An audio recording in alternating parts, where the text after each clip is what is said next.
Robert Trevor Buker, thank you so much for joining us. We really appreciate it. You've been in corrections for about 10 years now, and now you're running for Tarrant County Judge. Why is that, and what are your priorities? Well, what got me into this was last year, fighting all the legal edicts. I really hadn't been much into politics. I always voted in the general. I didn't start until 9/11 with President Bush. That's when I was like, oh, wait a minute, something's going on, because I was never really taught to vote. So that's when I started. So back 9/11 and moving forward. So what got me into running for Tarrant County Judge was last year, fighting Whitley at the podium, and the ISDs, like Crowley, I fought them, Arlington, Fort Worth, and Keller, and I consistently go. I missed a few, obviously campaigning and some of the forums I've had to do, but that's what kind of got me involved. So in December of last year, I was having a hard time, just sleeping and whatnot. So I was like, okay, or the year before, I'm sorry. And so I was like, all right, so Lord, what do you want? How my spirit discernment works is I get uncomfortably hot. And so I was like, all right, Lord, what do you need? He said, I want you to run. Well, with me, you have to be specific around the block and place, to the car. What do you want me to do? He's like, I want you to run for the spot you're fighting. I said, county judge? He goes, yeah. And I'm like, oh, no, no, thank you. I appreciate it. So, a month later, it was a Jacob wrestle. He hit me in the rib and I lost that.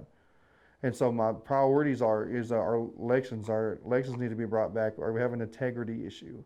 And also we need to look at our fiscal responsibility and being more transparent with the people. We have too many backdoor deal issues that we need to work on to get the public's trust. And then our elections, obviously, is something that we need to do. And also, when it comes to fiscal, we have way too much money going out and not enough coming in. And so we need to be more frugal with what we have. So those are my top three platforms. So before I ask you some more questions about that, as you know, this is a crowded Republican field. You've got a total of 4 Republicans, 5 on paperwork, but 4 actually running. So how do you separate yourself for the voters? Why should Republican primary voters select you over your other candidates? Well, I mean, obviously, I'm a people person. I'm on the ground a lot. I fight with the people and next to the people, for the injustice that are going on, whether it be not following any 504 policies, which that has to do with school, or you're not following the Constitution and issues like that. I'm the only one candidate that physically has fought at the podium and not behind the scenes. It's easy to do things behind the scenes, because now you're not in so much scrutiny. But when you're in front of the camera, it's a whole lot different ballgame, because you have to be clear, concise, and you have to swallow everything you really want to say versus what needs to be said. And I'm the one that just gets out there, and also I'm the one that looks at the budget on a weekly basis. I look at the Tarrant County's Commissioner Court, and I go there religiously, when I'm not doing any, campaigning and stuff like that. So, I mean, when it comes to the budget, we are just overextended, overcontracted. We got a lot of CARES Act money going out. We have American Rescue Plan money going out. We have a lot of building rentals, overspending. I mean, there's a slew of things going on here. We've got collateral being sold in the billions. As of last Tuesday, we're sitting at $2 billion worth of our collateral sold inside of Tarrant County. That's the very building we're sitting in. Mineral rights, it could be anything. What do you mean by all that? I mean, break that down for me. Okay, so if I'm selling off collateral, right, that means my capital's low. So if you have an economics background, or if you understand economics, when your account's low, right, so you sell off your collateral to build back up your capital. But we shouldn't have got to that point. We shouldn't have our accounts being so low. So basically what I'm doing is I'm selling it off to New York Federal Reserve, for a percentage. And so we get that back. So that way we can keep the cash flow going. I can keep paying people to work, payroll, comptroller, public accountants. That's what they're doing, but they're doing it at our cost. So what Judge Whitley has done is he has sold off all, any part of Tarrant County. There's not one specific. It's everything as a whole.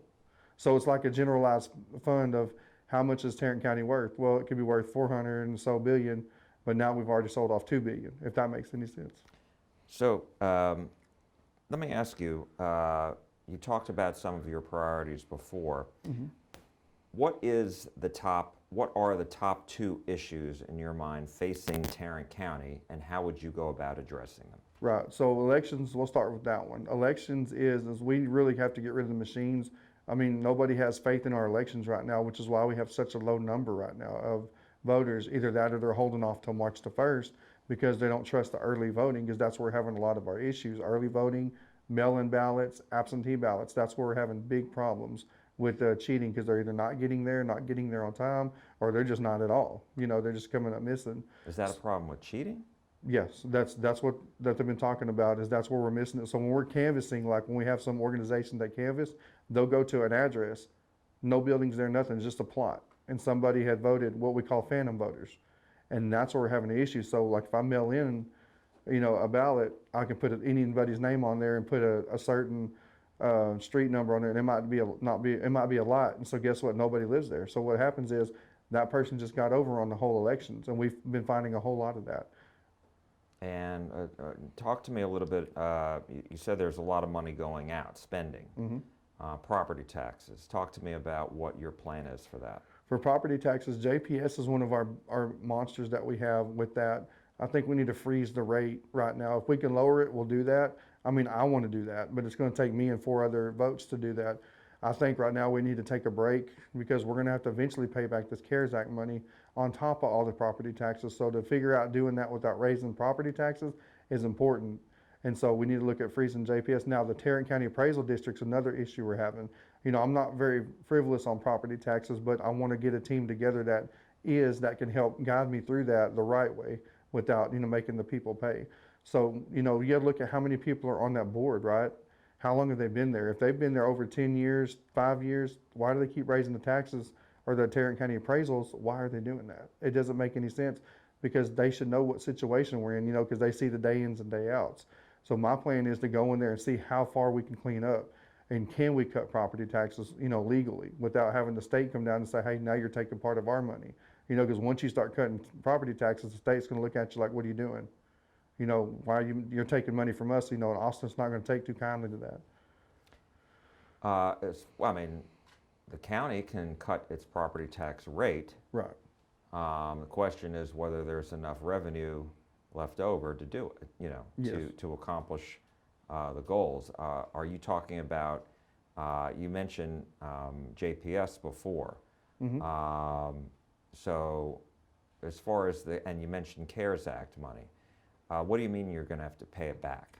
Okay, so the CARES Act money, if you know about your Disaster Declaration Act of 1975, there's 5 chapters, which is 418.063, 64, 65, and 66. And every word in there is loan repayment, and special account. Well, the special account's what the money comes into. So when you have a disaster declaration that's declared and you need the funds, it goes into there. But eventually down the road, we have to, pay this back to the state. And so that's going to be the fund. It may take 4 years. It might be a lot longer, depending on how long this administration keeps going, whether it be Abbott or Biden. Now, Abbott can stop it at any point in time, and even Whitley can stop it, or Matty Parker or any mayor can stop their aspect of it. Well, my understanding, and correct me if I'm wrong, but my understanding is you don't have to repay CARES Act. Those were federal tax dollars that went down to the states and localities, such as Tarrant County. So I'm not aware of any measure that requires it to be paid back to the federal government or the state government. Right. Yeah. Well, unfortunately, that 418 code makes sure that happens, and they don't want you to know that. If you read all 184 pages of it, it's got a lot of things about paying back, paying issue this and that. So yeah, the CARES Act, it's not free. It's just free until it's time for it not to be. Let me ask you, as far as the property tax itself, so is there a percentage that you would cut property taxes? And how would you ensure that the county government still has enough to operate efficiently? Right. I'd like to cut it as low as it can. I mean, I know I've heard other candidates say 20%. If we can go lower, that's fine, as long as we don't, shoot ourselves in the foot. That's the last thing we want to do, is hurt the county even more than it already is. So I would really look at, if 20 to 25 is comfortable, that's fine. If 30 is comfortable, but I know I'd like to keep it less than what it is now, because right now it's 46 per 100, 45 to 46 per $100. So that's $267 and some change on your next property deal. So your rent goes up, mortgage goes up, or your taxes go up. Not your mortgage, your taxes go up. So that hurts, especially now with people that may not be able to ever, get their businesses back up or work the hours they're used to, because they might not get hired back, because they just not going to afford it. Let me go back to the election integrity that you mentioned.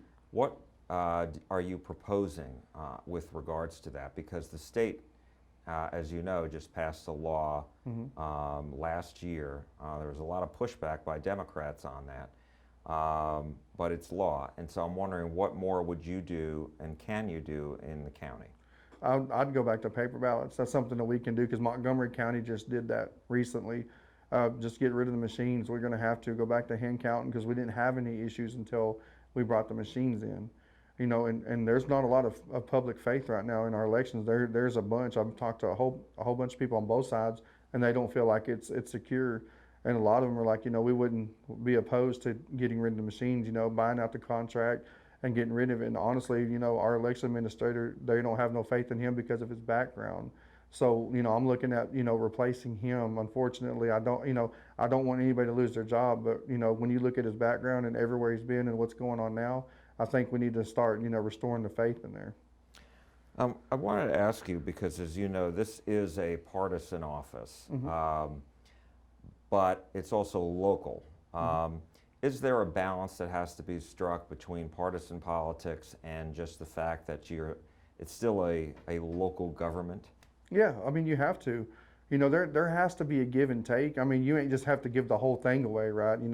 Bend to one side or the other, but there has to be in the middle. There has to be. You have to be able to say, okay, he makes some valid points, and he might be a Democrat like a Roy Brooks or a Devin Allen, or on the other side like Whitley and J.D. Johnson and also Commissioner Fickus.